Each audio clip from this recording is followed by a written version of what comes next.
Okay, we are live, 10/24/2024 for the Ips Evening Depgoram. We are going to talk about a lot of things, but I also want to open up phones, so if you have anything to add. And first off, I want to say that we do have tickets now for the Zoom conference if you want to be involved this Saturday in the Zoom conference, the Autohoax Con number 2. It will be live streamed, so no one's going to miss it. We're aiming for a maximum exposure. However, for those who want to be in the Q&A, you just go to the link below. I sent in your latest newsletter, or I'll just put it on the screen if you haven't seen it yet. I'm making it hard to miss. So IPS presents Autohoax Con number 2, and this time I'm using Eventbrite because it keeps people in the loop event after event, and this is a monthly thing. We'll have content from Reverse History, Armin Reed, myself, and a couple others. We'll see where we're at by tomorrow. I have a full list, but it's scheduled to be at 3 to 7 p.m. Mountain Time. And we're going to talk about all things related to auto-hoaxing, the mass media. And I think that the first one went pretty well.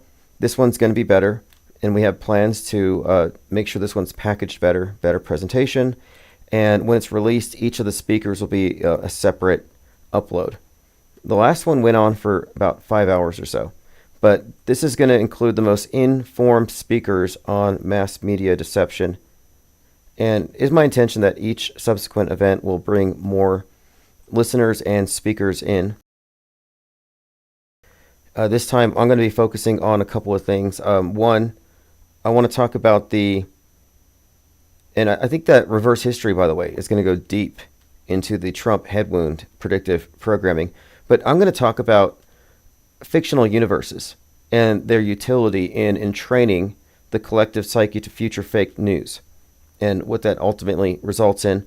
And additionally, I had an outline for a IPR deep dive on the ISS, and I'm going to use that as the basis for a talk separately on the ISS because I've been getting into a lot of debates on Twitter about it.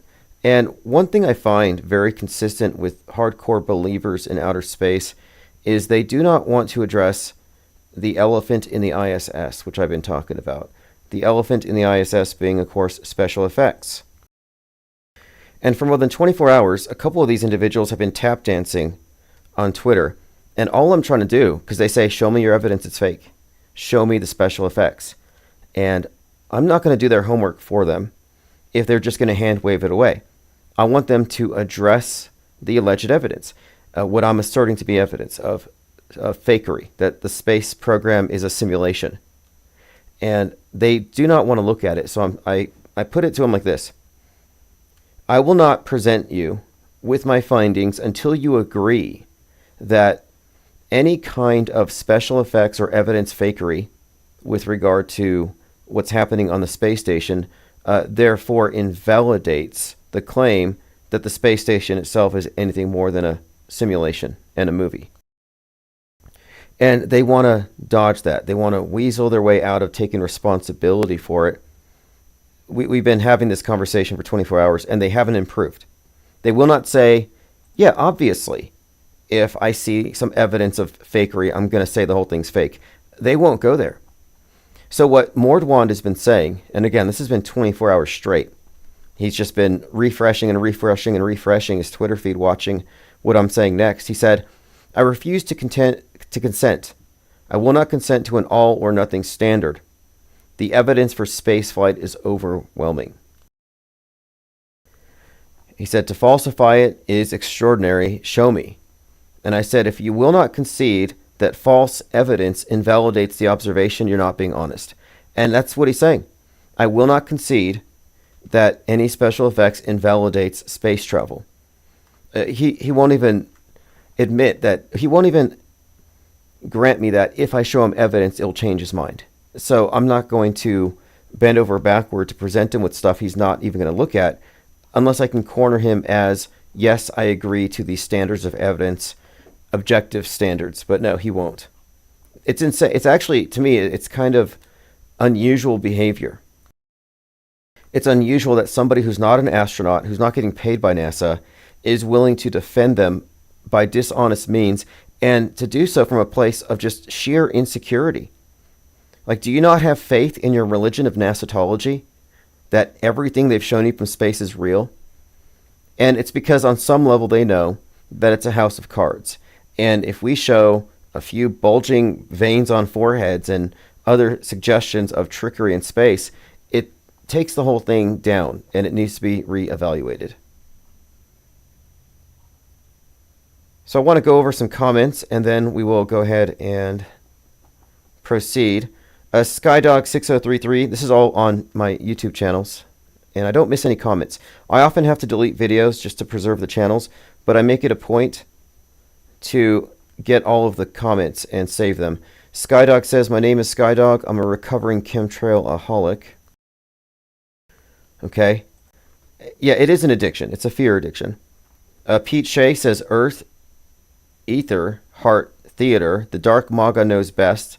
The old New Year began on March 25th, according to the 1775 KJV Bible. Exactly 9 solar month gestation later gives birth to the sun, December 25th. Okay, interesting. You're just connecting the equinox and the solstice. Great opening song, Tim. I didn't meet Lucifer Tim, but I met No One's Flower on 2 occasions. Hugs all around. Again, from Pete Shea. I had a feeling I would hear from him. Unrelated, but I saw this decal of a dodo on a car. And whenever I see that, it makes me think of Pete Shea. David Polk says, hopefully you can address the question in your next viewer comment show. I heard you say that you would welcome the return of COVID restrictions. Please elaborate on that. Well, somebody sounded the alarm that they're going to mandate masks in California. And so all the anti-maskers are out there, getting ready to anti-mask. And I'm just, at this point, saying the whole anti-movement is controlled opposition. And so I don't even care. Resistance is futile. I mean, you can resist if you feel like you need to assert yourself at this stage among a bunch of lemmings. Or you can blend in like somebody who knows the game and isn't going to be negatively affected by it. But at this point, I'm not going to organize patients in the asylum to go after the orderlies. And that's what you're doing when you're telling normies to not comply. And another thing about this is that most of the people who are non-compliance, who are refusing the lockdowns and everything else, they still believe in the essential premise. They believe in the virus. So we don't want to mix in with believers just because some issue is particularly triggering. So I just don't care. And if I have to wear a mask, I'm just going to get it printed on there for chemtrails, not COVID, because I'm not a dupe. So I'll wear a chemtrail mask. So that way I can not look like I've been fooled. But I'm not in any way taking part in their mind war. It's a losing game. The only winning move is not to play. Thirst 13 says, isn't No One's Flower a Fed handler, or at the very least an opposition mole for UK flat earth circles? Pete Shea says yes.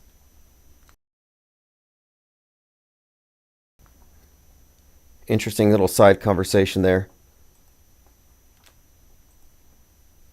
A couple more comments here. Again, I'm going to be keeping up with your comments if you just subscribe to the main channel, and I try not to miss anything.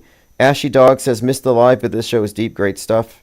David Polk says, what's amazing to me is the Metascripting baton, the agenda, is handed off from year to year, decade to decade. That's a great point. The people who run the show didn't start it. The people who are in control at the capstone level didn't create it. And I think it's likely that very few are fully in the know about how fake it all is. I think it's the case that the programmers are 95% programmed. Pete Shea says, there's lots of spraying here today. It's predictable. Once we get into fall, you're suddenly going to see trails that you didn't see before because the climatic conditions changed, and you're more likely to see persistent contrails. But to truthers, it's not the fall. The season didn't change. It's just that they're spraying now. It's faulty causality. They think the spray changes the weather.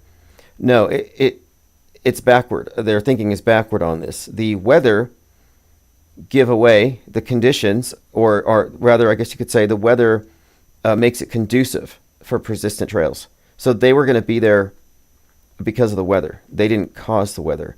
It's kind of, again, faulty causality. There are still people who think you can spray vinegar at the sky and get rid of chemtrails. That's absurd. They were going to go away anyway. You can't take credit for it. And you're falsely ascribing credit to the airplanes for the weather, when they were just essentially pointing out for you down below what the weather might be in the future, like in the near future. It's a mind game that has been played, and a lot of people are still trapped by it. So Pete Shea says, lots of spraying here. I know it's a spraying day.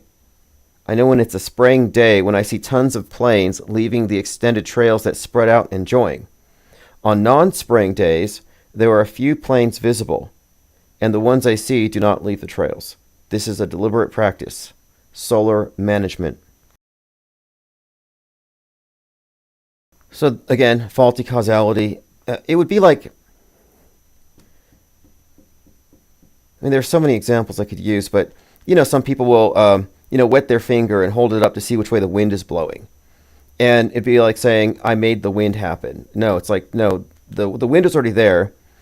You just merely found an indicator that it was there and the direction, but you had nothing to do with it. Similarly, the contrails are just indicators of what's already happening up there, 30,000 feet above your head. But this is a psyop that's gone back, 25, 30 years. There's a lot of propaganda. It's the most popular conspiracy theory, which again, that should be a red flag. The most popular conspiracy theories, chemtrails, Mandela effects, probably fake. There's no chemtrails over the raft, but there are chemtrails over Trutherville. All right, we're joined by Roxy W., Austin 108, Cupstar, Nick Fingar, Matt X, Observing Reality, Patricia Steer, Ted Stryker says hello, IPS, Ears Up, Pippi Langstruff, The Frugal Snowboard, Armin Ree, JG5, Plain Decoded. Armin Ree says, do you have a recording of my presentation? No, I'll have to check. I rarely have time to check my DMs. It's kind of a challenge. So I don't have it, but you'll have to message it to me again, or I'll check my messages. And I try to limit DMs anyway. I try to keep everything transparent. I learned my lesson. There are a number of people over the years who insist on only private messaging, and that's always a red flag. They have to be exposed to the entire mob. Janky Frame Cover says the World Series is a team from California versus a team from New York. The election is a person from California versus a person from New York. Interesting bit of a parallel there. And the sports media is used in predictive programming and everything else.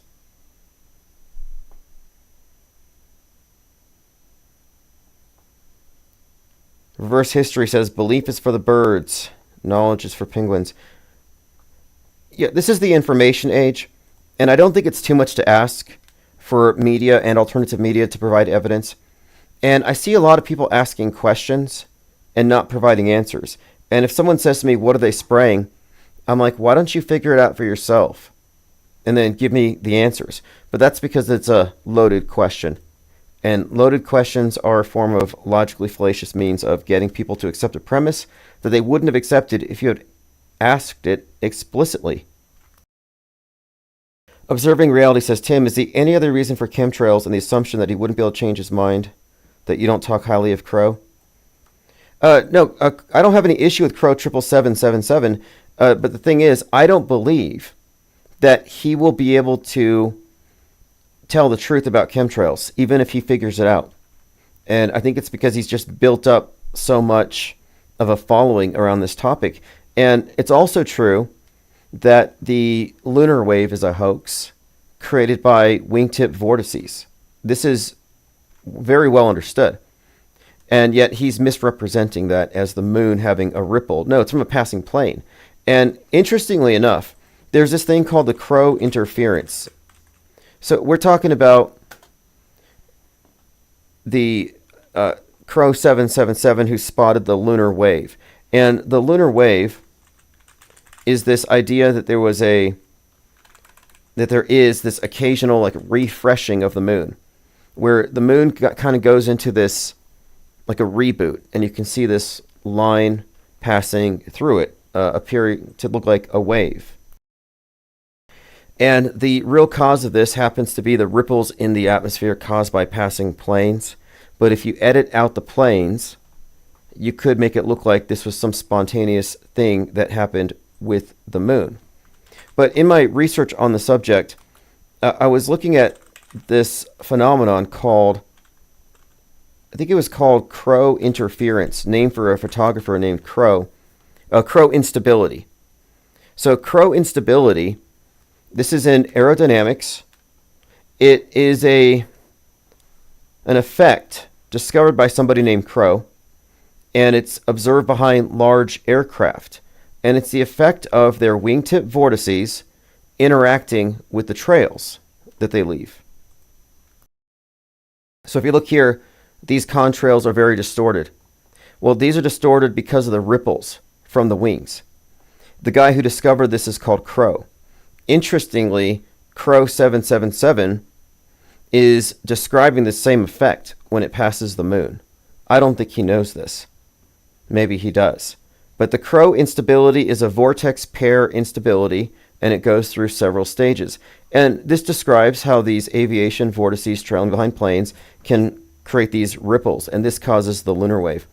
So between this and holding on to the chemtrail grift, I just find the person's got to be either A, a deceiver, or B, a dupe. And I don't follow people who are easily tricked, and I don't follow propaganda mules, nor do I follow people who have an agenda.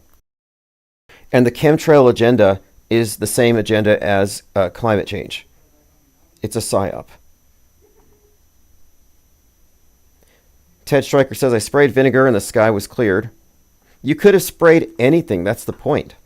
You could literally spray anything. You could pray away the chemtrails. In fact, I think there were a couple simulation theorists I knew of who would pray at the chemtrails, and they would go away.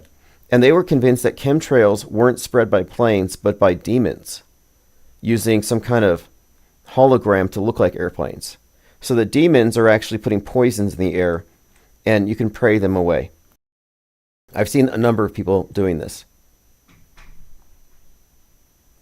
Oh, I see, Armin Reed. Yeah, I'll go ahead and check my messages. It's been a very busy week. Crowley 777. Yep, there's a connection. And Crow's slogan is "Belief is the enemy of knowing," which is a Crowley quote. Not that I have an issue with that. Aleister Crowley is an interesting personage. The organization he's a part of is I think worth studying. It's a necessary thing to study if you want to understand who runs this place, the most recent iteration of the ancient mystery religions. Okay, so I put the tickets up here. Autohoax Convention number 2, if you want to be in the Zoom conference. As far as the price goes, this is just for people who want to be in the Zoom. The last one was $5. This one, it can be $1. It's basically donation. I mean, I'm just trying to get people in the Eventbrite list so that I can offer free tickets to repeat viewers and try to build. Using Ko-Fi is tricky and time consuming.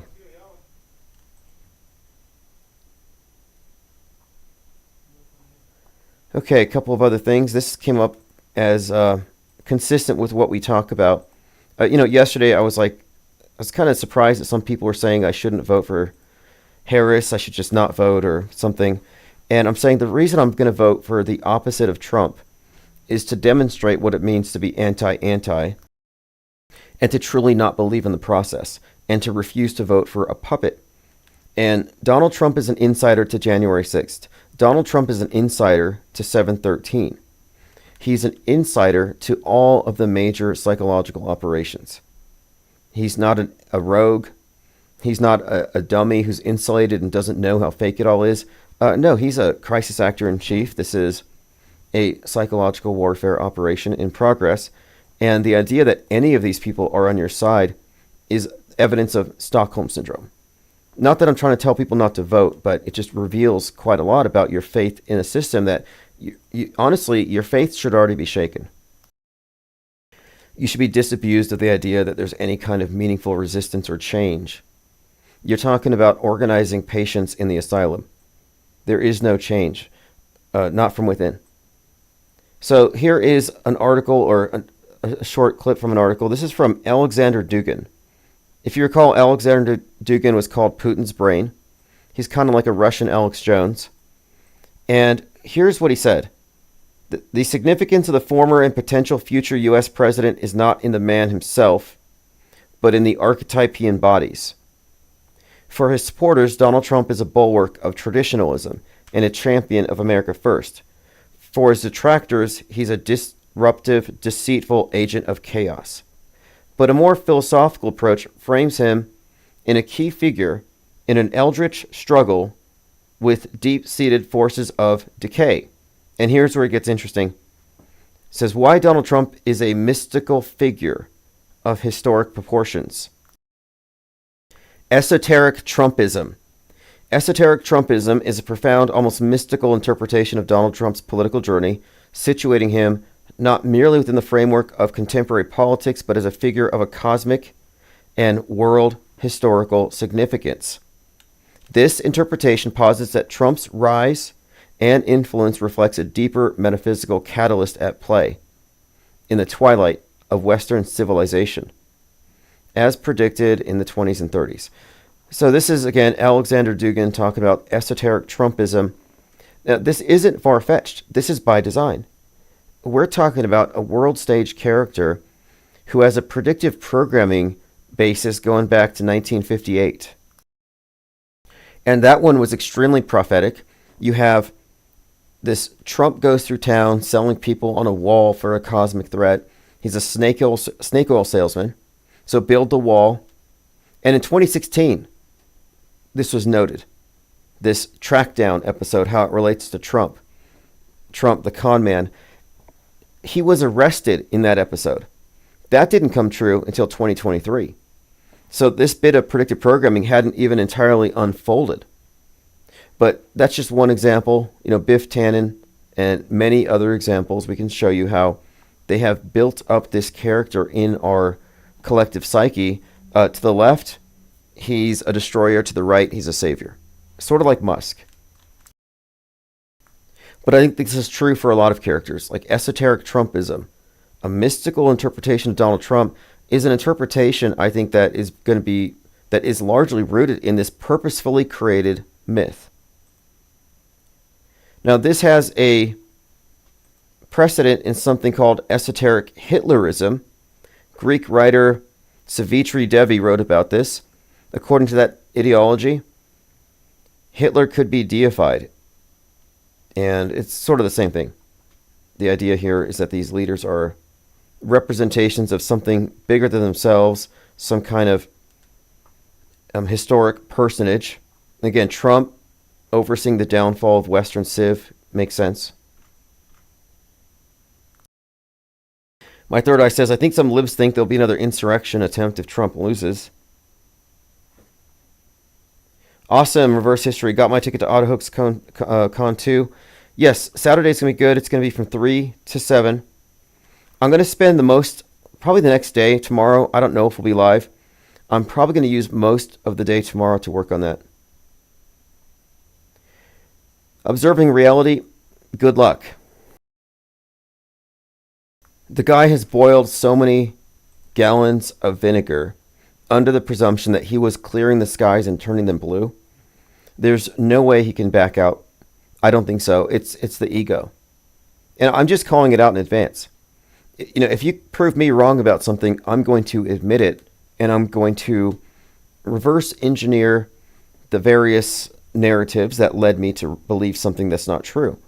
I don't think any of these big channels who are so invested in their narratives can back out. And this is also the guy who saw a second sun through his camera. And if you ask me, if you have 40 years professional experience in photography and you're mistaking a very common and easy to explain glitch, an easy to explain error as another sun, you're either fooling yourself and fooling others, or you're just fooling other people because you have the expertise to know how to do so. I think there's something incredibly dishonest about spreading misinformation for the purposes of making money off the ignorant instead of explaining to them how they're being lied to by people on the alternative media side. Chemtrails is a lie. It's that simple. It is a lie. But it's a clever lie because they don't have to openly lie. They get you to lie to yourself by misleading you. But it's a very dishonest proposition. Anybody pushing chemtrails in 2024 is suspect to me. You're either scared and ignorant, or you refuse to look at the Appleman chart. You refuse to look at the other side and debunk that first, which is your due diligence. If you're going to say these things exist, debunk cirrus clouds first. Cirrus clouds exist. They're predictable. They're well understood. Chemtrails it's not even really a theory, it's just a rumor. It's based on mislabeling cirrus clouds. So until you can debunk cirrus clouds, you can go ahead and just, I don't know what you can do with your chemtrail theory. It doesn't have anywhere to go. It's a dead end. It's a dead end saying, I don't know what that is, and I can't figure it out, so I'm going to find other people who don't know what it is, and we're all going to just wave around our question marks like we have a point, which they don't. And anybody who claims they believe in chemtrails and don't wear masks have no credibility with me. Just like people who believe in COVID and don't wear masks have no credibility with me. And they're everywhere. Why aren't they masked? Anybody who believes in climate change and drives a car and carries an iPhone is a massive hypocrite. Sorry, if you believe in climate change and you have an iPhone and you drive, you're kind of scum from the perspective of like Gaia. Like you're a tumor on the side of your God. You're an embarrassment, and if you get flooded, it's your fault. No sympathy from me. And if that sounds harsh, these are the people who want to regulate your life on the basis that they believe this stuff. Well, they're not acting like they believe in it.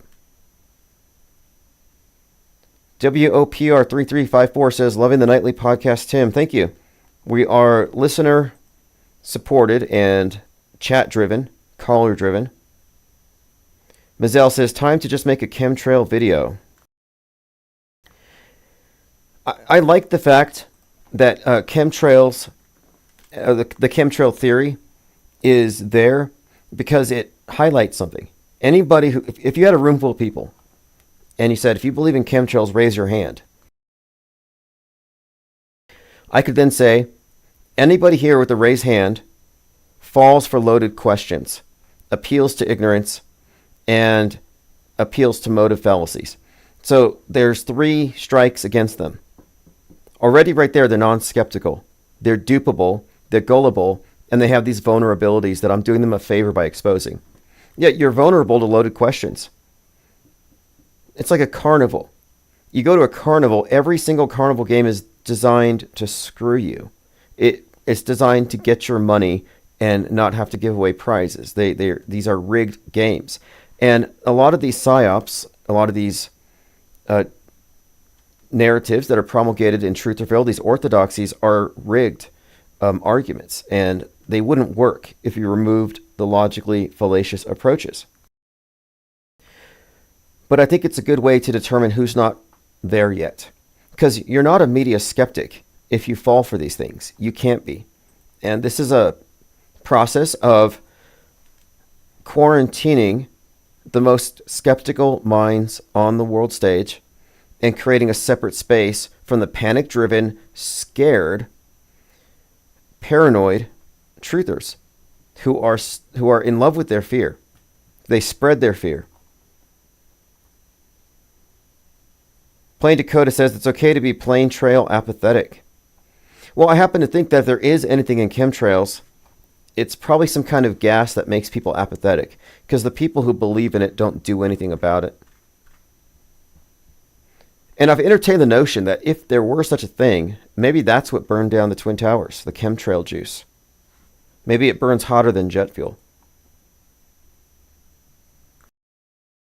Pippi Langström says, always the same question, stupid or just playing stupid?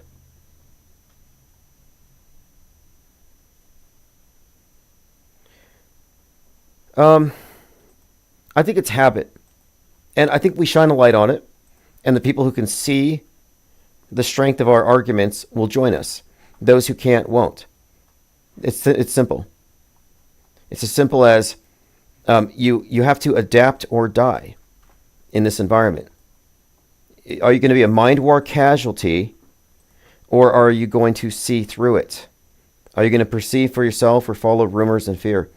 The Manchester Arena bomb conspiracy theorist who spouted false allegations for commercial gain. So this is kind of a mirror of what happened with Alex Jones. This is Richard Hall.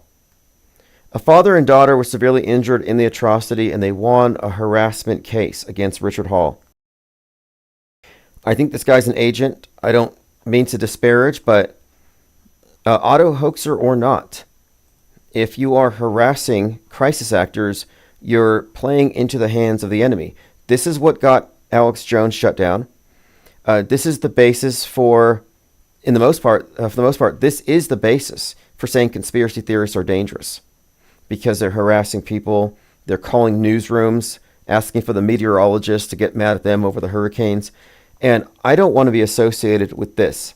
What we're doing is much more, I think, intelligent, makes more sense, and it doesn't involve walking into these obvious traps where we can be demonized. So no, I don't think that you should be overly focused on finding the bad guys and harassing them. I think we're looking at, instead, trying to understand the infrastructure of media itself. And that looks like a setup. It reminds me of Cy Thorne, journalist who got arrested for something very similar. And I was like, there's no way this guy is not an operation. So, hey, these people who say school shootings are fake, they're dangerous.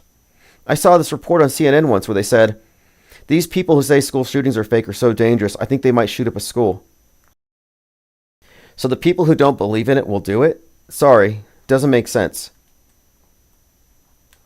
So George Santos got a lot of traction by claiming that, or alluding to this idea that Harris was at a Jay-Z party. He said, in the past, I always wanted to go to a Diddy party or a Jay-Z party. Now I just want to ask Harris what these were like, since she's speculated to have been in attendance. He claims to have had a video. Again, this is George Santos, famous for being a liar. Again, he claims his grandparents died in the Holocaust, his parents died in 9/11, he died in Sandy Hook. Like, he's attached himself to every major psyop. Totally contradictory. I think he even claimed to be a Jew, and then he was called out that he wasn't, and then he said he was Jewish. Like, this guy is insane. And he got kicked out. He was, if you haven't heard the story of George Santos, it's like a bad TV show. Former Congressman George Santos pled guilty to committing fraud and aggravated identity theft. I think he was even raising money for veterans and then stealing it. Like, this guy is scum. But he got a lot of traction on Twitter for claiming that he was going to drop a video. He said, due to the vitality of this video and the very large publication is stressed over the fact I got ahead of him, if I don't drop the story, I'm going to lawyer up and scoop them. Nothing yet. He just served a massive nothing burger. And again, those sell, those make money.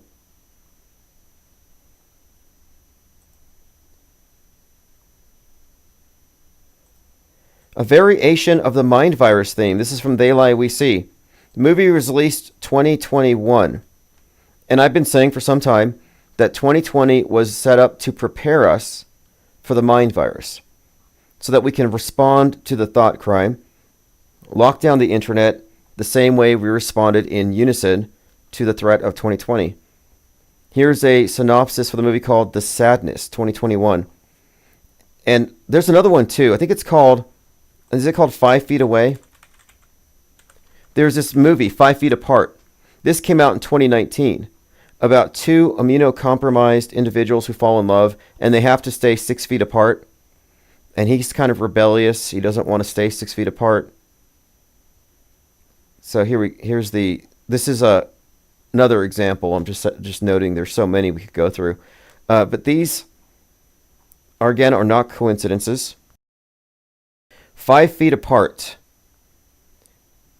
Stella Grant and Will Newman have cystic fibrosis, and because of their compromised immune systems, they can get no closer to each other than 6 feet, which makes coping with their illness hard to control. It goes on about the frustration of having to stay apart and how he wants to cross that line. So this is something that happened to a lot of people in 2020. So 2021, the sadness. After years of combating a pandemic with benign symptoms, a nation lets its guard down. This is when the virus mutates, giving rise to a mind-altering plague. Oh, this is like Disease X. And I've specifically been saying that Disease X is going to be a rage virus, a mind virus that triggers rage, that will be blamed for civil unrest. The streets erupt into violence and depravity as those infected are driven to enact cruel and ghastly things: murder, torture, rape, mutilation. A young couple is pushed to the limits of sanity as they try to reunite in the chaos. The age of civility and order is no more. There is only the sadness. So this is something to look forward to. I started watching Monkey Man, the movie that came out in 3/11, specifically because of this growing story. So if you haven't kept up with this monkey god, I'll go ahead and refresh you on a blog post I made about it. Monkey god in the Metascript. Coincidence or concerted messaging? This is an example of concerted messaging. On 8/14, monkeypox was declared an emergency at the WHO. On 8/14, Bad Monkey was released on Apple TV. 3/11, Monkey Man, produced by Jordan Peele, was released. 3/11 is Pandemic Day. Jordan Peele has the movie Nope with a killer chimp. On this same day, a 90-foot tall statue of the monkey god Hanuman was erected in Houston. And Monkey Man is about Hanuman. So this is the third largest statue in the United States. A 90-foot tall statue of Lord Hanuman up there in Houston. This same time, Black Myth Wukong comes out, a game where the player is the monkey god. And they had a record-breaking 1 million people concurrently playing. So this is against the backdrop of Planet of the Apes 2024. 28 years later, to follow 28 days later. 2020, that one's being produced right now. Paris Olympics had Planet of the Apes references. And a few other examples. But in the big picture, and I guess we have to bring up 28 days later about these apes. And they're shown violent footage, and it makes them go violent, and they create this rage virus out of it, which spreads to humans. So they're watching stuff on TV, and they get violent.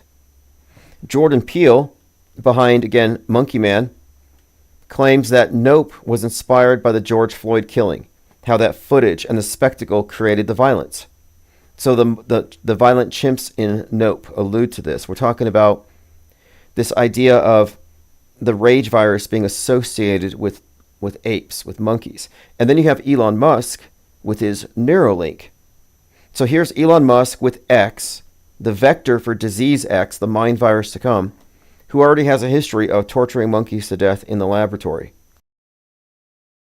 So what I'm suggesting is this all connects the rage virus concept as displayed in 28 Days Later, who is the writer of 28 Days Later is the director of Civil War. And Civil War is decidedly this right-wing insurrectionary thing where they hate the media and their guys in control. If you've seen the movie Civil War, it's about a rage virus, essentially. The media, just like the apes and 28 days later they see the violence on TV and they go crazy. It's all about how the media is the source of the violence. The theme is this rage virus that causes people to become violent, and the rage is contagious. This concept is coupled with right-wing terrorism as in civil war, and this implies a solid anti-media attitude in violent militants. So this underscores how the next virus will be rage, stemming from X, or alt media, like Telegram, which I've seen called Terragram. They've already used Discord for this purpose. But it was the WHO that had the disease X as a placeholder for the next big one that's going to take us all down. And I've been saying disease X refers to a mind virus that will be spread through the right wing in the coming months. And this is all Metascript. This is all part of the story leading up to what happens. So when it happens, we will be expecting it. So I think the ape is to 2024 and 2025 what the bat was to 2020.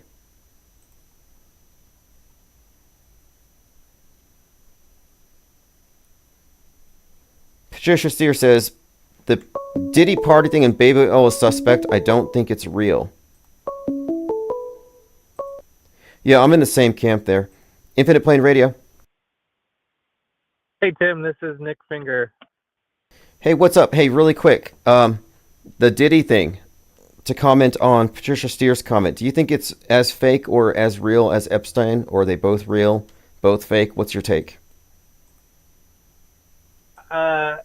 I don't really follow stories like that, but I mean, based on what I hear on your channel, I mean, I don't think it's outside of possibility for adults to be sexually abusing people, but I don't know all the ins and outs of that story. Same here. But, That's a good answer. For a reason. It's a good answer. I don't have enough information to know. That should be everybody's response, but most people, they've already decided. I haven't decided. I need more info. I don't care how lurid the details are, how many victims come forth, because it could all be script and fake. So I'm with you on that. But anyway, thanks for calling in. Yeah, so I've just been thinking, when I was in my early 20s, like 20 plus years ago, I was really into Terrence McKenna. Have you ever read any of his stuff? Terrence McKenna, yeah, one of these, kind of a drug guru in a sense, but he talked about the stoned monkey theory, the idea that man was an ape, got his hands on some mushrooms, and it facilitated him becoming a more cerebral being, etc. That's one of his things, right? Right. That was one of his things. I just always felt like, and I never really jived too much with that. And I think that when he got older, even he kind of, I mean, before he died, he kind of stepped back on that theory a little bit. But I thought he was a great speaker. I loved hearing him talk. I loved his mastery of the English language. But one thing that he did was he wrote this software called Time Wave Zero, and it was somehow based on the I Ching, and well, it was based on the I Ching while he was doing mushrooms, and he came up with this. I don't know exactly, but he came up with this software that didn't predict actual events, but it predicted waves of novelty, is what he called it. And so, like, you would look at this graph of, where it would be like during times of high novelty, and you would compare it to the calendar timeline and say, oh, okay, this really high moment of novelty, there was World War II going on and all this other stuff. And so, I mean, that was something that was kind of interesting that he did. But I was thinking the other day, the reason why I'm calling was because I was making this connection of I remember him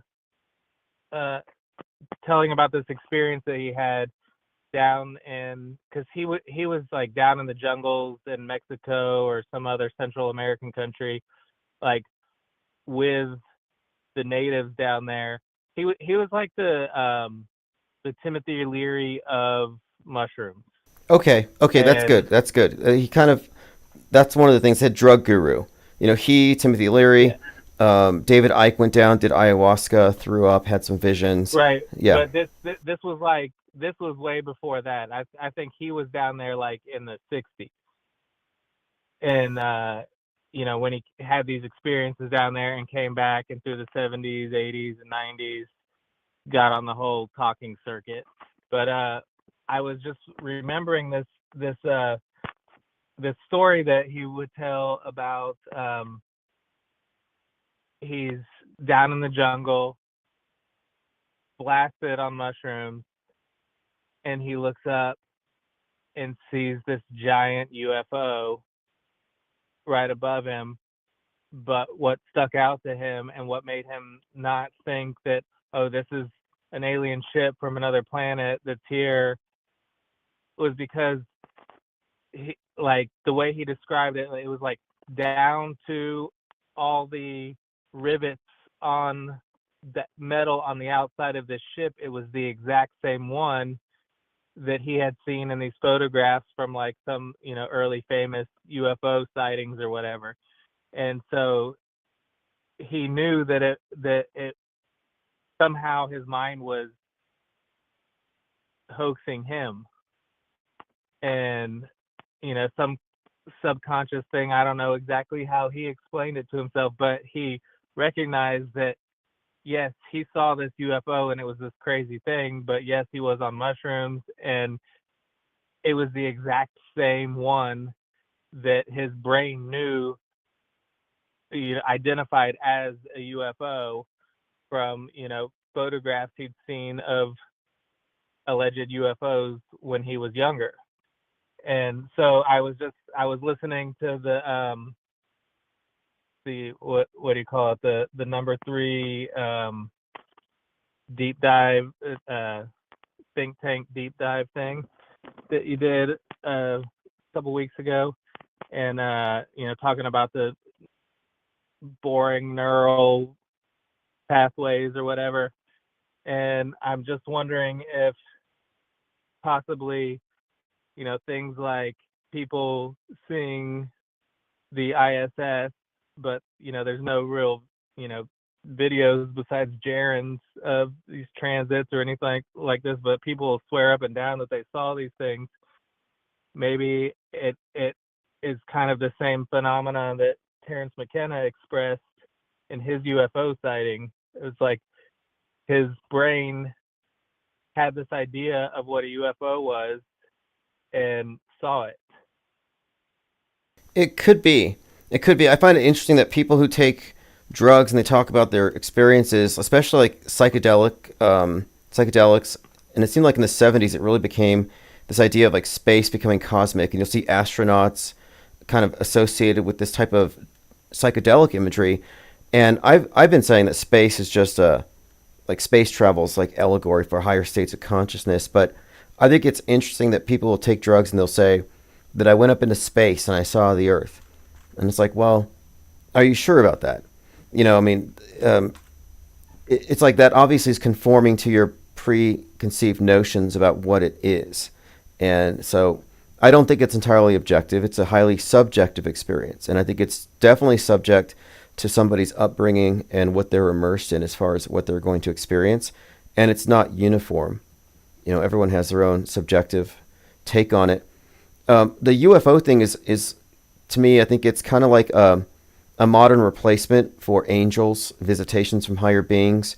I think it fills in the same blank so that the atheists don't believe in angels, but they can believe in these other things. They have a transcendent realm that they can talk about without compromising their belief in science. Yeah, I get all that. I'm just I guess I'm trying to make this connection between these it's like people see all this stuff on TV and the internet, and about what's happening on the ISS, and that it's this thing, and so they get it in their mind that this thing is traveling at 17,500 miles an hour, circling the globe Earth, however many times every day, and so it's like they're able to see something that's not really there when they look up. This is what Matt X says. He says, I've taken magic mushrooms before, and you don't see anything that isn't physically there. It just warps what is physically there. And I tend to agree that, and I hear people they have these accounts, like Alex Jones was talking about taking DMT, and he saw gnomes and little creatures. And I think people who say that stuff are fabricating, because I don't think it works that way. I don't, but like, so Terrence McKenna is a storyteller. I don't know if I believe him. I get that too. I totally get that too. And I mean, I wasn't trying to have a big drug talk. I've had, prior to having children, I had psychedelic experiences. I haven't been able to, or really any desire to, since having children. But the DMT thing is crazy. It's not like any of the other things. Well, there's a guy here on Twitter, Sassy Red Sox, tweeted this video. I was looking at this morning, where this guy claims he can prove 100% we live in a simulation, and it involves having DMT while staring at this red laser across the wall, and everyone's claiming that the laser is breaking down into numbers and letters and symbols. And so he believes this is the biggest discovery, one of the greatest discoveries of all time, that you can see the matrix with DMT in this particular experiment. He's convinced. So I've been looking into this. You can definitely see things on DMT, and I mean, it is that my experience with that is limited to 2 times, and it was something else, I'll tell you. I mean, I'm not really trying to get into that talk. Okay, well, what about this? Would you agree that the level of media saturation that we're all experiencing right now is pretty much psychedelic? Like, if you took somebody from 50 years ago and teleported them to 2024 and gave them the full experience, we're so immersed in all these images, a lot of it's nonsensical, non sequitur. I think that just being online, very online, is psychedelic enough. I couldn't imagine needing anything else or even making sense of it at this point. Yeah, I mean, I don't disagree with you. But anyway, I just wanted to mention that I had thought about it the other day and thought that it might add something to the conversation. Yeah, and thanks for bringing up Terrence McKenna. I'm looking at his influences: Aldous Huxley and Marshall McLuhan. Interesting influences. And I don't know if you've seen this, but someone tried to convince me that Terrence McKenna is the Unabomber, as in he's playing the role, like a dual role. And I'm looking, and I'm like, yeah, I see it. And they do kind of sound the same from what I've heard. I don't believe it, but someone tried to convince me of this, just throwing it out there. Yeah. I mean, his brother, Dennis McKenna, I mean, they both went and had these experiences together with some other people. I think, if my memory is serving correctly, like down in the jungles. But when they came back, they kind of went in their own directions. I think they were both like Berkeley area is where they came from, and I don't know if he's still alive, but I know that he lived a lot longer than Terrence. But Dennis went in, instead of the speaking route and the, like, kind of drug culture pusher route, Dennis I believe he became a doctor, but like studied all that type of stuff. I see. I see. Well, interesting rabbit trail. I'm not really too into the whole drug thing, but I find it all really interesting how it merged with culture. And Robert Anton Wilson was friends with Timothy Leary, and we often talk about Sirius, the dog star, and symbolism, and the Jim Carrey movies that promote this idea. And it all goes back to Robert Anton Wilson, the Illuminatus trilogy. But it's notable that he got his idea of the starseed transmissions, or the idea that Sirius was sending signals to us to awaken to a higher level of consciousness. He got this from Timothy Leary. So Leary's kind of tied into this bigger, like, occult paradigm. So I sometimes wonder if the drug stuff, like these drug gurus, are plants, and they're part of this neo-transcendence for this scientific paradigm. And it might all be something like that. I think they are plants, but it doesn't discount the experiences that other, regular people have had, while using X, Y, or Z substances, even if they were influenced to do so by, it seems like it was the CIA. There's all kinds of rabbit holes to go down there with the, MK Ultra kind of stuff, and all the way down to like Courtney Love. Apparently, her father was like the CIA handler for Grateful Dead. And I don't know. These could all just be internet rumors. It's worth talking about anyway, because we're talking about mass mind control, and specifically like digital media and news, but we kind of have to include how they're drugging us collectively. Like, that's also a huge part of it. And I think there is a conspiracy. Something like the fact that every other gas station here is now a dispensary. None of the energy drinks have sugar anymore, and they're all designed to increase people's focus, their concentration. It's almost like they're rewiring us biochemically to be plugged into the metaverse and be content with that. Like Ready Player One, just replacing our fixation on controlling the world outside of us with this very introspective and internet-based life. And I think they're trying to engineer a society that wants that, like the Brave New World. And a huge part of that is, of course, drugs. And that's why it's notable that McKenna would be so heavily influenced by Huxley, who specifically talked about the role of drugs as mass crowd control. Mm-hmm. Yeah, I agree. Well, thank you for the call, as always, and call back anytime. And if you have any other comments, by all means. All right, thanks for doing what you do. Likewise.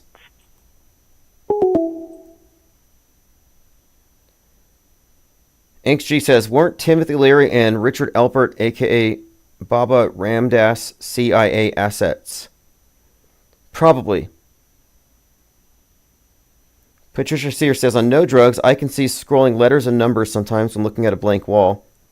I can't discern a pattern or make out words. Happened 3 times so far. I'm of the opinion, and I can't prove this, that the future is just a field, like an energy field. The universe isn't static, and it doesn't exist until we experience it. And I kind of think that our will, our imagination, our intention are all designed to interface like source code, like sorcery, like tapping into the yet to be manifest and have some impact on what it is that you experience as it concretizes, as it materializes. And I think that there is something of a cybernetic system, if you want to describe our mind's connection to the universe. Or we're just apes with big egos and the universe is a dead corpse grinding to a halt. And nothing means anything. But I'm under the impression that everything is intrinsically meaningful. And I've been doing a lot of research in the last year into magical alphabets, runes, and the theory behind these things, sigil magic, etc. And I think it has a lot of explanatory power here on the matter of why the power elite mass mind control is so infused with magical, I guess you'd call it magical techniques, sigil magic, ritual magic, symbolism in plain sight that is used to, in some way, I think, tap into our ability to influence what is to come. The control of the imagination. James Shelby Downward, who wrote King Kill 33, said that the purpose of the big psyops, like the JFK assassination, was to take control of the dreaming mind of the masses. And I think he's absolutely right. The subconscious is being entrained so that your conscious mind experiences the news and doesn't question it because it logically follows from everything you've been conditioned to expect, that we're being subconsciously prepared for future fake news. And why? Because fake news is fake history, and our conquerors write the history, and thereby control the present, past, and future. And we've been conquered. There's no doubt about it. And unless you're deprogrammed, unless you've stepped outside of their false mental model, the false map that people mistake for the territory, then you're still conquered. You're on the other side of the screen. You're in their box. You're not off the grid. Even if you're a bunker, especially if you're in a bunker. Let's say you're in a bunker with 5 years worth of food and water, all the DVDs you could watch, and a lot of ammunition. Now you're safe. It's a fallout shelter. Well, no, you're not really. You're not safe. You're in a solitary confinement prison. But who is your prison warden? Paranoia, your fears, propaganda narratives. You're hiding from things that don't exist. Nukes don't exist. What's the point of a doomsday bunker? So you're not off the grid, even if you're off the grid and in a bunker. You're only off the grid if you've mentally escaped. Lean Dion says, the 60s counterculture was all top-down drug haze into more obedience. I agree. I think it's interesting how Joe Rogan and others kind of try to tap into this idea of being a drug gurus. I think someone mentioned it here, Angst G. Rogan talks about seeing mechanical elves on DMT. American Father says, I got a video on Family Law Publishing. My story involves my experience in exiting the fake reality box. And I don't believe in head in the sand. I don't think that you should unplug. Because there's the masses are misinformed. The big box are misinformed. They've been conformed to a worldview with misinformation. But if you're not paying attention, you're uninformed. If you're paying attention and you know it's all fake and you include this in your assessment, then you are informed. So the strongest position is to be informed about the misinformation. To know the difference. To be uninformed is the weakest position because when a big psyop is triggered, you're not going to know what's real and what's not. You're going to be following the herd. So you're less informed than the misinformed who are going to be your sole source of information. So it makes zero sense to unplug. And being plugged in doesn't mean living on the internet and doom scrolling all day. It means having a methodology to categorically debunk entire sorts of claims and to wade through this thing, which is what we do here.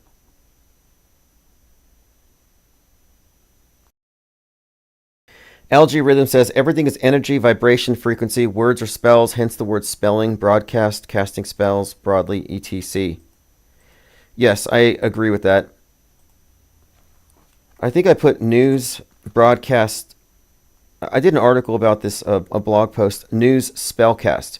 Where do media and magic intersect? And I was describing here, synchronicity is inseparable from the creative process, which is inherently a search for meaningful constructs or arrangements. The creative process can be a conduit for synchronistic occurrences.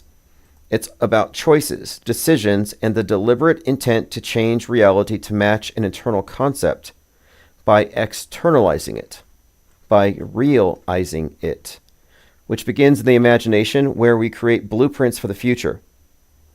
To the extent that life is a process of intentional arrangement according to one's specifications or plannings, life could be defined, therefore, as a magical process. If you're interacting with the universe or the world under the presupposition that your will does affect it, that is essentially what it's about. That's the concept here of magic in the will. And does it exist? Does it have any impact, or is this just cope? Are we just apes with egos trying to cope with meaninglessness? Which I don't waste my time with that stuff. But our imaginations are assailed at all times with spectacular distractions, horrifying possibilities, and the mundane actions of day-to-day existence. Our hyper-mediated world is overflowing with emotionally charged messaging, competing for our attention, hijacking our internal experiences. Doom scrolling can replace introspection. Political propaganda aside, the esoteric, ceremonial, ritualistic, and magical symbolism accompanying most major psyops suggest that we are being influenced on another level, aside from emotional, psychological, and the cognitive realms. The basis for media mind control is control over the choices we make without us being aware of how our choices are steered. But unlike mere political propaganda with a clear purpose, occult messaging tends to go unnoticed. And this is a part of it. The more I look at magic, it involves sleight of mind. The idea that you have to bypass any kind of critical analysis of what is going into your subconscious for it to do some kind of meaningful work. That's the fundamental of sigil magic, that you're encoding the spell in such a way that you cannot consciously recognize what the message is. But since you had a part in creating it, it's buried. But the concept here is you have to bypass your awareness, which makes me think about how much of what we're consuming through media is bypassing our critical thinking. So what I was suggesting is that synchronicity we talk about quite a bit here. Meaningful messaging conveyed by a coincidental timing, right place, right time, etc. And my research on ceremonial magic suggests that synchronicity is what successful magic would look like. But essentially what a magical ritual is, it's a ceremony in which they're encoding every word, every gesture, everything has some significance to it. It's buried in there. And this is the stuff that gets past our filters. And I'm suggesting that the black cube altar, the television screen, is where the spell is cast in a microcosmic form. That the viewers are being unwittingly drafted into a mass magical work in progress. And some of the research I've done on the subject suggests that your unawareness of it is precisely what makes it work. LG Rhythm says, my mind is pretty much unhackable now, honestly, thanks to Autohoax. Mind war inoculation. And their approach is blunt force mind hacking. They just throw everything and see what sticks. And a lot does.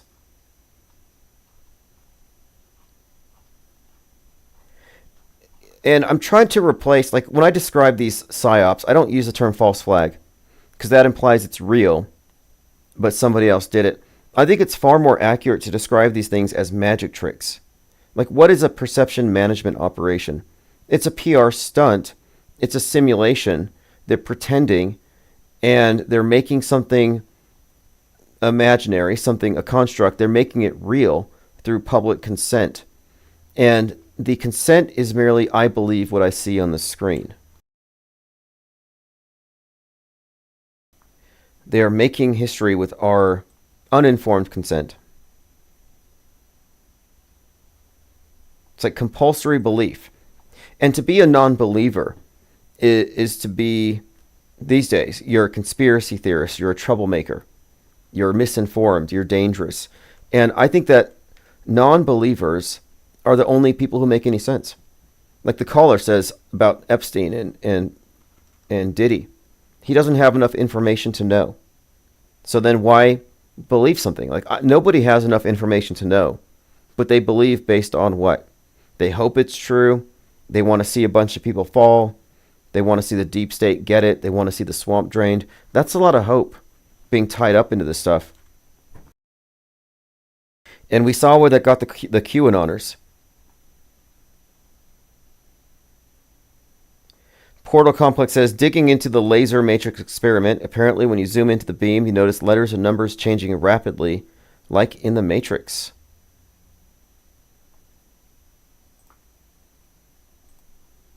Well, one common thing with these so-called magical alphabets, we're talking like runes or even the Hebrew characters in the context of the occult traditions, is the numbers are synonymous with the letters. They're the same thing. So the letter has a numerical value, and they would construct meaningful connections between words of similar numerical value, like you see the people with the gematria calculators do.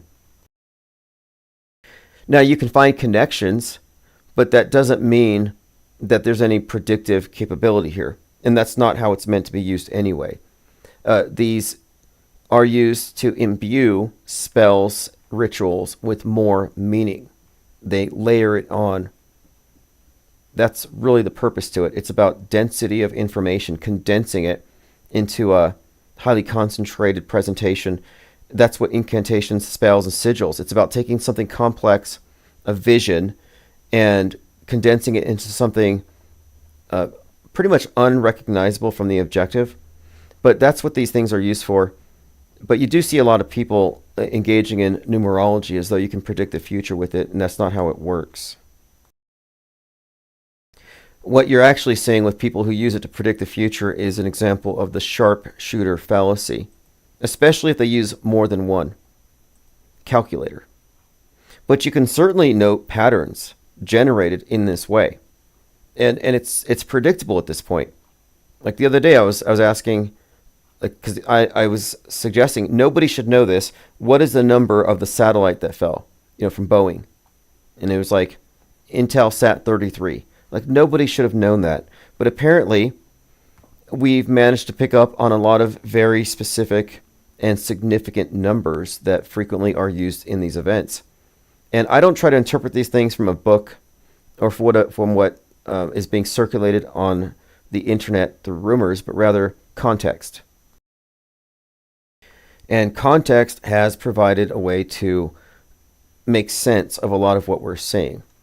And so I think it's safe to say that the metascripted, news-bent reality, the fake history that we're living, is in fact timed precisely and to the astrology they believe in. Astronomical timings. Astrological events such as the Great Reset. The Great Reset was a conspiracy theory until 12/21/2020, when you had the Jupiter-Saturn conjunction on a winter solstice, which hadn't happened in 2,000 years. That is a very precise event. 9/11 kicking off at 8:46 when Mercury's rising. George Floyd strangled for 8:46, sunset 8:46 on that day in the Twin Cities. These are examples of how the story ultimately is coordinated above, which makes perfect sense. Every religion is. Every religion and its holidays are based on what? The celestial realm, the sky clock. The same is true for PSYOPs, and this is pervasive. This is who runs the world, and if you're not aware of it, it doesn't matter. Case in point, New Year's Eve. Every New Year's Eve, you're surrounding your friends, you're at a party, you're watching TV, Times Square, and the ball drops at midnight. At midnight, on New Year's Eve, the dog star reaches its highest point and then it falls at the end of the year. So the dog star is the god star. It's represented in all the Masonic lodges. It is the star that all these various New Age groups venerate. So it's notable that the entire world is counting down, chanting, and celebrating this particular celestial event. And most people don't know that is really what's going on. And I would argue that's the main purpose to the New Year's celebrations. Mason Free says, lock up the 33-year-olds, problems go away. Absolutely. 33-year-olds are overrepresented in psychological operations, provocateurs, crisis actors, the QAnon shaman. We wouldn't have had January 6th. Nobody would have stormed the Capitol because the Q shaman wouldn't have ran in there with his spear and his animal skins.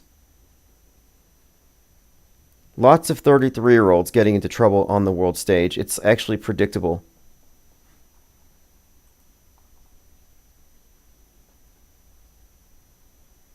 My third eye says the Pulse nightclub had an astrological component, but I forgot what it was. The Joker shooter, Dark Knight Rising, is right after, I guess, the hallucinogens rising of Sirius, probably over Cairo or something. But yes, these things are timed, coordinated with the stars, just like all the major holidays. The Super Bowl. Super Bowl happens on Candlemas, Imbolc, which means in milk. It refers to the weaning of the sun god. That's why Janet Jackson had the fake wardrobe malfunction where they exposed her breast and she had a sun piercing on the nipple. And next to her was Justin Timberlake. So he was a representative of the sun god and she was the goddess Bridget, when it's traditionally celebrated on that very day in a green field. So here you have Super Bowl Sunday, and you have the symbolism of the weaning of the sun god. I mean, Super Bowl Sunday is a pagan holiday disguised as a football game.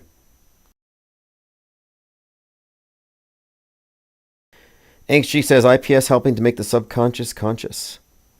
Yeah, keep in mind that, and one of the greatest examples of greatest sources of predictive and concurrent programming and reinforcement is Netflix. And their first CEO and co-founder was related to Sigmund Freud, which is as significant as his relation to Edward Bernays.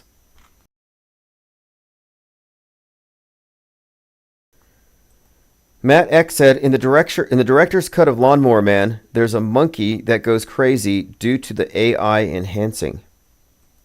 Stephen King, right? Isn't Stephen King behind Lawnmower Man?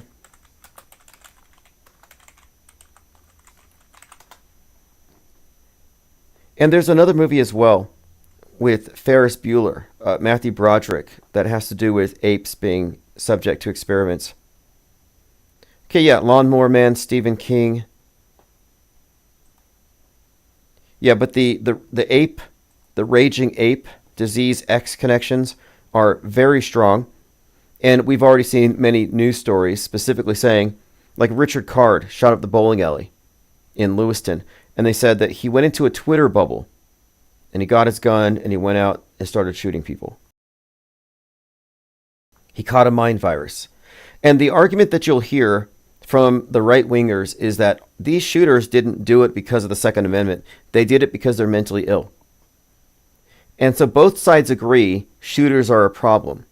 One side says it's because of guns. The other side says it's because of mental illness. So they both agree. This is the Hegelian dialectic. What is the synthesis here?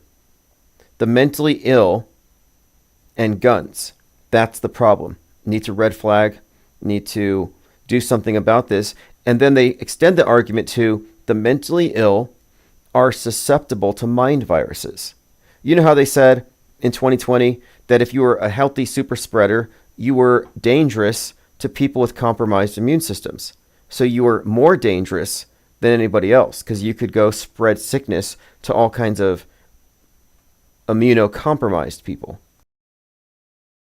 Well, they've extended this argument to if you're mentally healthy and you're just trolling on the internet, just spreading memes with abandon, you're just like thoughtlessly spreading memes, thinking this is fine, but you don't know that the mentally ill who have compromised mental immune systems can catch dangerous mind viruses, which make them turn into mass shooters.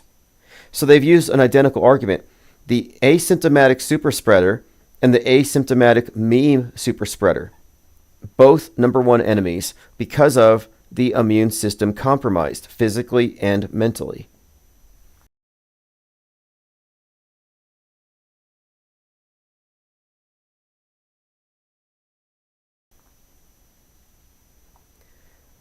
So again, I'm suggesting that this monkey theme is a concerted message, and they have correlated it with the pandemic. Another thing, like I said, I'm watching this movie right now. I started watching it last night. It's pretty interesting so far. It's called Monkey Man. Monkey Man is inspired by the legend of the monkey god Hanuman, an icon embodying strength and courage. And it's about a man who makes a living in an underground fight club. And then he gets some kind of rage in him. So it ties together these themes of the ape and rage, this monkey and the monkey god, and revenge. But even more poignant here is that it came out on 3/11. So what does that mean? Well, it's the pandemic date. And again, the WHO said disease X was the big one that's coming. And they just declared the monkeypox 8/14, and all these other things I mentioned reinforce this. Armin Ree says, what if the usage of monkey has to do with the word deconstructed? Moon key. Interesting. Moneypox. Yeah, there obviously has to be some multiple levels of meaning to this. And I think it's significant that right now, 28 years later, is being filmed. And then you have Planet of the Apes. And then you have King Kong versus Godzilla. So we have our subconscious is being saturated with this particular set of memes. It's like a memeplex.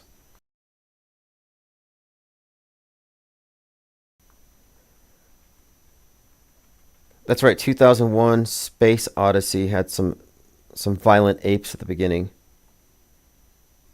Jordan Peele, though. Jordan Peele is an interesting individual in this as well, in that he made his movie Nope based off the George Floyd event, making that correlation between witnessing some kind of video that triggers such an incredible and violent response. And Nope was all about this. And again, Jordan Peele, major Metascriptor. And he's a producer in Monkey Man.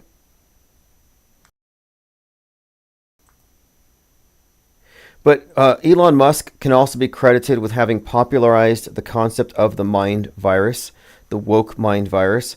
So he's been talking about this for some time. And before that, no one was talking about mind viruses. Not in the way they are now.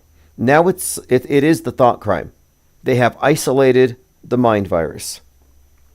If you haven't read Virus of the Mind, The New Science of the Meme by Richard Brody, I highly recommend it. This book, Virus of the Mind, Richard Brody, same guy who, I think he was the one I think he was the programmer behind Word. So Richard Brody, think about this: Word, Microsoft Word, and then you have Bill Gates and Microsoft and viruses and antivirus software. There's a connection here. So yeah, Richard Brody, in addition to putting out this book, he wrote the first version of Microsoft Word. So we're talking about isolating the mind virus, the word, the meme. And the guy who wrote the program for Word, Microsoft Word, which sets off all kinds of red flags as far as this pandemic and mind virus pandemic thing, he put out this book about the science of memetics. Now, my main criticism of memetics is this notion that we are passively believing things because we have been exposed to memes and memeplexes and ideas that essentially hijack our minds. That's kind of the problem with this, is it seems to take volition out of it. And when it comes to the mentally ill, people agree, well, they don't have any volition when it comes to these viruses. They just catch them because they're mentally ill.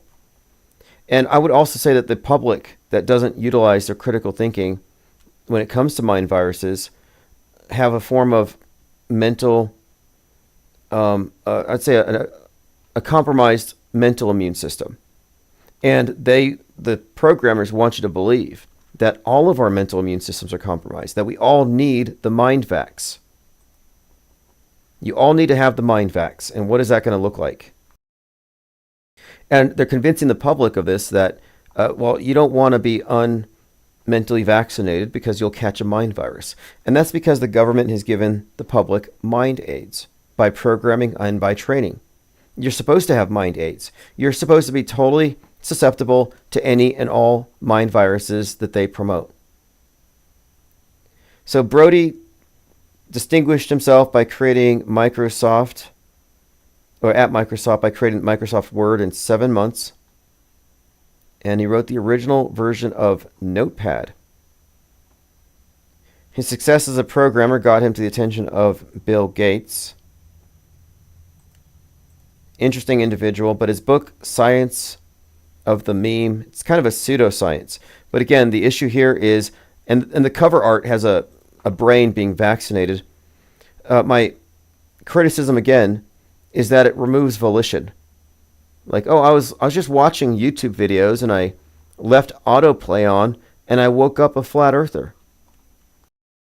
A lot of people said that. InfoWars just came on and all of a sudden I was a right-winger. It's like, okay, you're just saying that you don't have any volition, that you can be programmed by any source. And if the public says yes, therefore, we need to regulate all sources that could possibly program us. I don't think it's a coincidence either that influencers are talked about by the mainstream media as almost like they're just intrinsically problematic. Like, oh, influencers, social media influencers, like influenza, spreading mind flu. They use this language on purpose.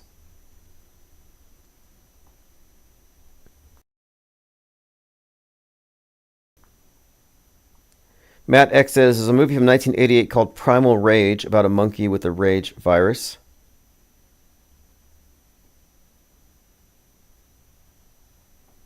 Yes. Okay, let's move past that. After Tucker Carlson likened Trump to daddy and said Trump would give the media and Democrats a spanking, the crowd went wild. Let me play this. Loves all of his children, talking about the mainstream media, in his words, and Democrats, and said that Trump would need to give them a good spanking. Now, this is something the crowd went wild for here. There are thousands of people here, and when Trump came on stage, as you can see speaking behind me, they started screaming and chanting "Daddy's home" and "Daddy Dawn." So this is something I have not heard at a Trump rally. So Daddy's home and Daddy Dawn. That's pretty bad. I think that Milo Yiannopoulos started calling Trump daddy in 2016, back when he was with Breitbart. So it's not totally new. It's not like a new low for cringe, but it's pretty bad. Trump is definitely an idol at this point. You know, we were talking about Megalopolis, how the main character, Caesar, is definitely a Trump proxy, a predictive programming proxy. But there's another character in there, Hamilton Crassus, who has a resemblance to Trump, and I think is there to bring the Trump there physically, his physical appearance, and they build a golden statue to the guy. And don't they have a golden statue of Trump in Israel? No, it's Elvis. Or is it both? Angst G says, Invasion of the Body Snatchers was all about inoculating the mind virus and conforming all conscious beings. Oh, yeah. I mean, how many times did Invasion of the Body Snatchers memes come up during 2020 to describe the mask Karens? Invasion of the Body Snatchers. And what's his name? Donald Sutherland, right? He just died at 88. He was President Snow. Donald Sutherland was President Snow in Hunger Games. And if you recall the Biden inauguration, which was attended by Lady Gaga, it was done up like the Hunger Games. Yeah, this is pretty much the look you get when you call some... They used to do this. They'd call you out as an auto-hoaxer. They'd point you out like this.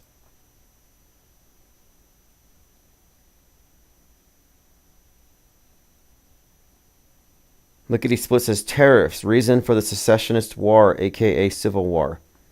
Well, you know, the movie Civil War, makes it seem like the people who don't watch the news don't even know what's going on because they don't care. And the media is portrayed as martyrs who are experiencing these terrible things firsthand, and nobody cares. And a lot of the militias are against them. And if we have a quote civil war, I'm still with fake until proven real. I think it'll be limited, closed movie sets, psyops, simulations. It'll be a simulated war. Nobody's going to die or cry. I don't think they could make things, quote, go kinetic. And there's a lot of talk from truthers who say, you overemphasize the fakery because it's going to go kinetic someday. I'm like, I'm still waiting. I remember in 2020, I said, ammo or popcorn.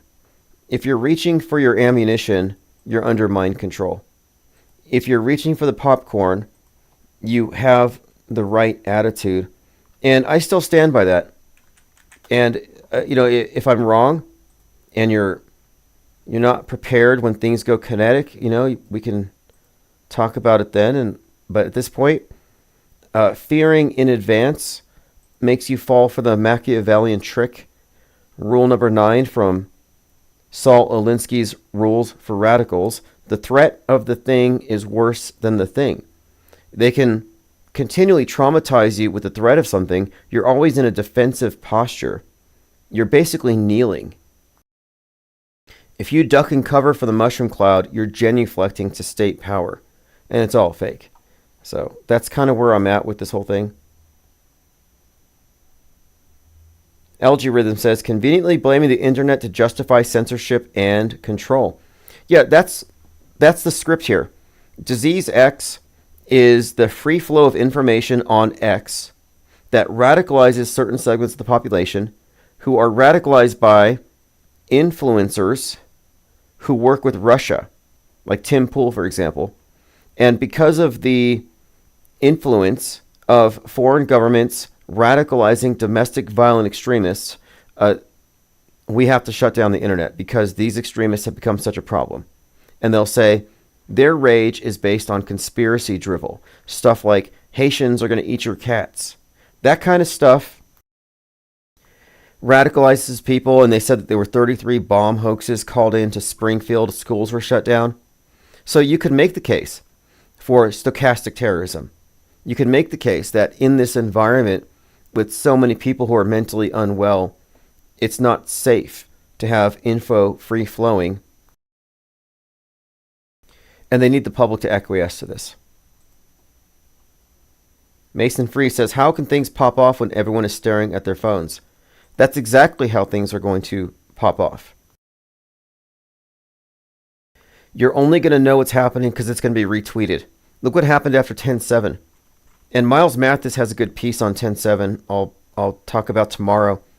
But most of the video footage people shared regarding the Ukraine-Russia thing, it was video game footage for the most part. Some of the most popular bits of footage. It's going to work because people will be looking at their phones. They will see everything through the screen. That will make it real to them because they accept the screen's authority over their own perceptions. You're going to behold the end war live, which is an anagram for leave the world behind. Jessica Lynn says, Sutherland, Southland Tales, Donnie Darko creator made that one, also the box, very young and suspicious. I'll have to take a look. Donnie Darko's director is worked on the Viking project, the Mars mission. Richard Kelly, who made Southland Tales, I'll have to check it out. Donnie Darko is also brought up in Leave the World Behind quite a lot. The theme, various aspects of the film, but the character Rose is called Donnie Darko. My third eye says, read the plotline for Rise of the Planet of the Apes. Viral agent makes the apes smart, then has to be killed after going on a rampage. Water Walking GJ Jesus Ziza says, the witches used to say the north, east, west, or south of the direction they wanted their spell to go. That's why they call it news, to broadcast to all the directions. That's true. They invoke the 4 cardinal directions and associate them with the 4 elements, and north, east, west, south, news, certainly, and broadcasting. I think these are not merely coincidental or flippant connections. I think it's kind of literal, especially if you look at the monolith, the screen, as something of an altar, which it kind of seems to be. So I think there are multiple levels to it. There's the mental, which is like the deception that involves sleight of mind, logical fallacies, propaganda, and marketing, mental and psychological manipulation. There's the emotional components, crisis actors, rage bait, fear-based stuff. There's the physical part, which is how you respond to the programming, and possibly psychosomatic. But then there's the, quote, spiritual, however you define that. And I'm not saying supernatural, but I think that if there's any aspect to our mind or our consciousness that transcends the body, we're told it doesn't exist, for one thing, but the existence of it is the basis for magic itself. And when we see these techniques of magic being employed in media, it has me think that, if anything, it's proof that there is a science of the soul, just as there is a science of mass mind control, and that these are the same agenda. LG Rhythm says, David Attenborough, big figure in the climate change psyop, worked for BBC prior, producing high fiction drama. I think the key word here is simulation. And simulation theory is promoted by people like Joe Rogan and others to explain the discrepancies between what should be the real world and what we're experiencing as we see televised. And the mistake they make, or he makes, which is the same mistake synchromystics make, is that they see these coincidences on TV, on the news, these alignments with seemingly unrelated past movies and books. They see this as evidences of simulation. It's too meaningful of a coincidence. There's too many synchronicities. This means that we're in a sim. And that is a purposeful misdirection. The truth of it is, the world view that we internalize, our mental map, is a simulation. And this simulation, it's just a part of how we operate. Our minds create a version of the world which enhances what we physically experience with our experience, our knowledge, our training, etc. But our internal mental model has been augmented by what the consensus supposedly believes based on what we're shown via the screen. So we have this consensus agreed upon model. The problem is, the mental model is not the territory. The model that they augment is even further divorced from that. But if you conflate these things, if you don't separate these things, if you don't recognize that we're only looking at a model, an agreed upon model that has discrepancies, if you confuse the two, then any discrepancies will lead you to thinking everything's fake. It's a simulation. I hacked the matrix. It's like, no, you're just recognizing without understanding the intentional synchronization between all media and future news, because news becomes history. We're just observing the process of them making history. And I know not all simulation theorists define it the same way. For the most part, simulation theory is a rebranding of older mystical transcendent concepts using computer language, and I get it. It's a great way to explain things. However, simulation theory should have nothing to do with mass media breakdown, because it's a misappropriation of simulation, because we're not talking about like metaphysical, but we're talking about mental models.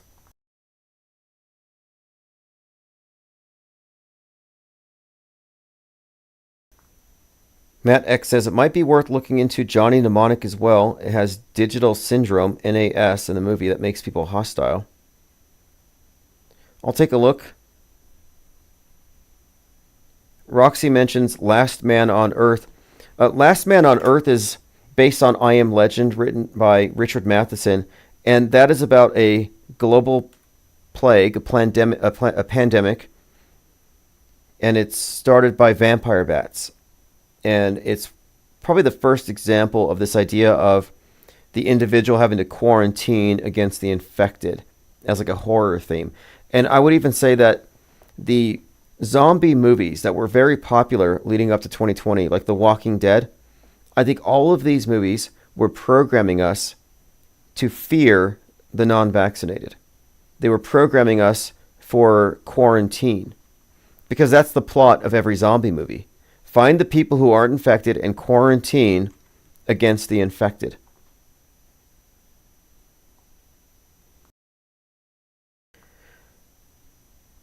Yeah, Johnny Mnemonic is Neo, Keanu Reeves. And let me point this out since we talked about Megalopolis. If you see Megalopolis, it will make a lot more sense if you include in your assessment of what you're watching the fact that it also contains the subtext of The Matrix and Dark City, two movies that came out concurrently. So I think you'll agree that Adam Driver looks like Neo. Lawrence Fishburne is in this movie, and here he is looking through a hexagram-shaped lens. Looks like Neo. Top of a building, very much Matrixy here.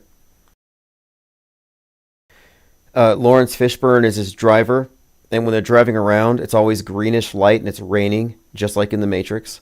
So this is an intentional resemblance. Neo has a lot of connections to 9/11 with his passport and the idea that it's the new age. And this movie is about the new age. So Neo is one, and Megalopolis is about the one world order that replaces whatever falls after the satellite crashes in New York. They replace the Pledge of Allegiance to the pledge to humanity. Then it has the Dark City components, the design authority, the men in black who look like the strangers from Dark City. And he's standing on a big clock, very Dark City-esque. And the design authority can stop time. Well, that's the metascriptors. Their ability to control time through implementing their fake news on their timeline means that they are, in fact, the design authority. And this movie gives it all away.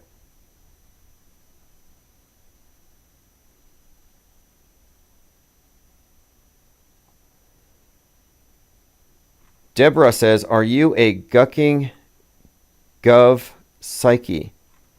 Rephrase your question. Probably yes, but I don't want to answer yes until I understand the question fully. So again, Megalopolis is kind of a mashup movie, and they added into it elements of The Matrix and elements of Dark City. And Dark City, here's one of the design authority. So let me show you the strangers. In Dark City, the strangers are the ones who rearrange reality. And they're an alien species. They can control time. They all look like they all look like Klaus Schwab, actually. Same uniform. But the black clothes and the black rimmed hat, this is all Saturnian. And what does Saturn symbolize? Saturn stands for, Saturn represents time, space, limitation, time control. And ultimately, Megalopolis is about time control. But I think the subtext is it's about controlling history, designing a new world.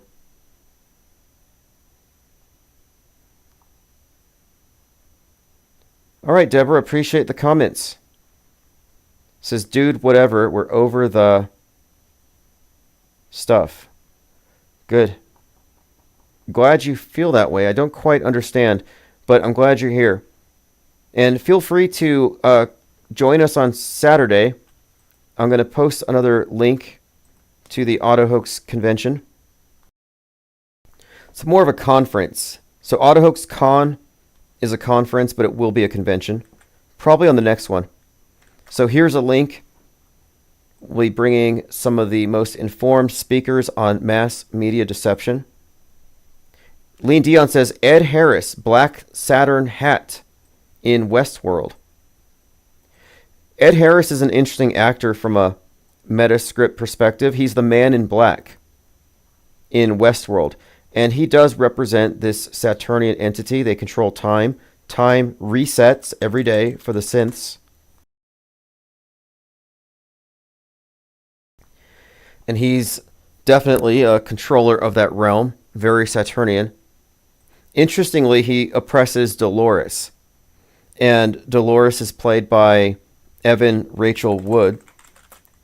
And Evan Rachel Wood, oppressed by the man in black in Westworld, had an analogous experience with Marilyn Manson, which she describes in her documentary. So Marilyn Manson is another one of these men in black archetypes. In fact, interestingly, in Westworld, her character's father is threatened by the man in black. In real life, she claims Manson threatened her father. I think that whole story between these two is part of a psyop, kind of like Amber Heard and Johnny Depp. It's like this court drama stuff they try to create. But yes, Ed Harris, he's also Christoph in The Truman Show. So he controls time and space for The Truman Show. He's basically a Saturnian controlling entity over Truman. He's also the engineer in the movie Snowpiercer, which has the same connotations.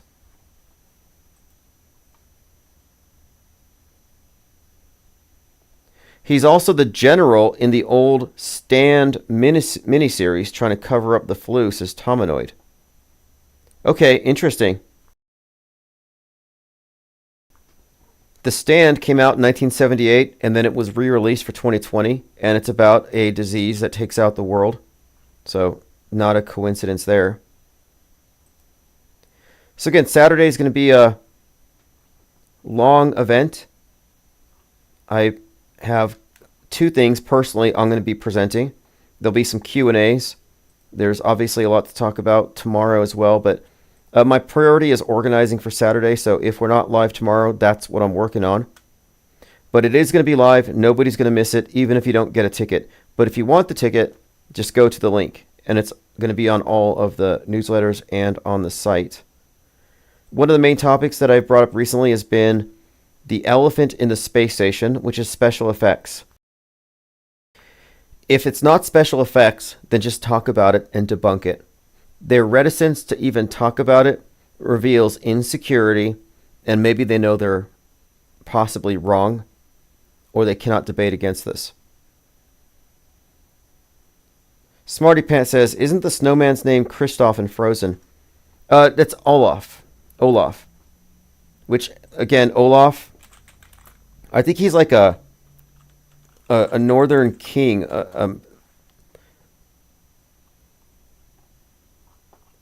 Olaf, Viking king of Norway.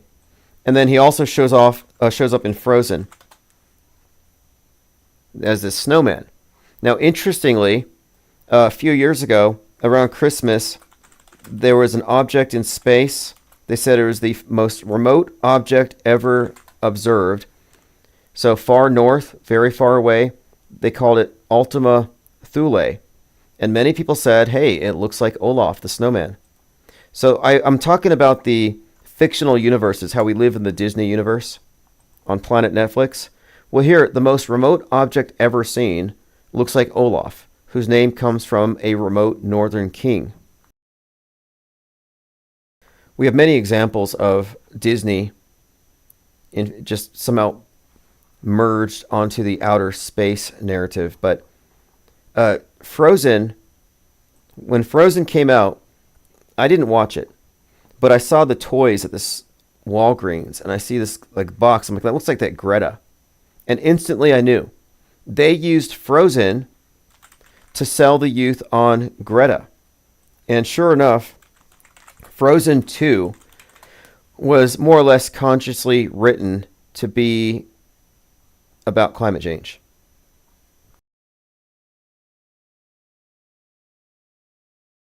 And I think the story is her parents are blamed for the bad weather. How dare you? That kind of stuff.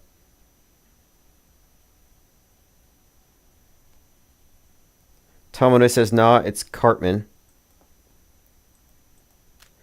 Well, yes, Saturday, though. Saturday, I am going to go over all of the various examples of our cosmography and how it's a Disney construct, how we live in overlapping fictional universes, and how the fictional universe is used to synchronize the public around ideas and concepts. In other words, to propagandize us, but importantly, to synchronize our opinions about future fake events. And they do so expertly, seamlessly. Well, thanks for all the comments. Thanks again to the caller. It should be an interesting weekend. I'll update you with more information about precisely who's going to be speaking and the topics as that information becomes available to me. It's not too late if you want to be a part of it, so just contact me like tonight or tomorrow, and I'm sure we'll have time. But I expect to have more people involved in the Q&As, so I think we'll do fine with the amount of content that we have, but this one's going to be something not to miss. Autohoax Con number 2. Again, these are monthly. This is Fepe Akbar, Allergic to Bullshit, featuring Lean Dion. Thank you all for joining, and I'll see you tomorrow. Or tonight, if you're in the Discord or Gilded. If you want to join those, go to ips.monster. Fuck with your deception, keep it real, that's a profession. Like the whole world is pretending, found the truth around the penguin. Get a gang on with a blessing, all the other gang are stressing. RPSC on a nesting, only real one's gonna get this. Fake ones don't accept this, they can miss the message. Timbuktu got bodies, yeah, find them in our records. Autohoax and messing, squad are representing. Killing you with knowledge, yeah, the uppers getting dirty. Oh, you're so affected, cause we're so effective. Let go of your worries, yeah, the whole thing is a sinner. We got it and we get it, offering refreshment. Level up your conscience, yeah, it's honestly the essence. This wave is uncontainable, facts are undebatable. You lanes are unrelatable, give a fuck about saving you. We could keep on playing you, you just keep complaining too. Game is unescapable, unless you're with the gang or no. Messing with the penguin, we're messing with the penguin. Messing with the penguin, messing with the penguin, messing with the penguin, messing with the penguin, messing with the penguin, fucking with the penguins, yeah, with the penguins. I'm coming with a vengeance, trying to make you come to your senses. Forget the general consensus, just pay attention. The rules to hell's paid with good intentions. I'm clenching, my back wrenching, representing only the most superior, independent media. We got that real shit fucking encyclopedia. We're bringing an end to this mass hysteria. They wanna know why it's so serious, cause you must be delirious. If you're still believing stuff, get a grip and show some evidence for your bold claims. We don't play no games, we stay relentless, exposing hoax events. Quick, the IPS are making an entrance. Busting doors down, cause now's the time for interventions that I mentioned. We're affecting so many men across the spectrum. We stand out from the crowd, we don't blend in. Steady gaining tremendous momentum, there's nothing close to resembling. Check the emblem, it's a penguin, not a gremlin. Just letting you know you're on an infinite plane, it's never bending. We strike like temping, killing all fears and breaking the tension. Gotta know the hoax army, digging deep in the trenches. Come and join in, be adventurous. Quit being so sensitive, forget the censorship. We ain't telling fibs. Messing with the penguin.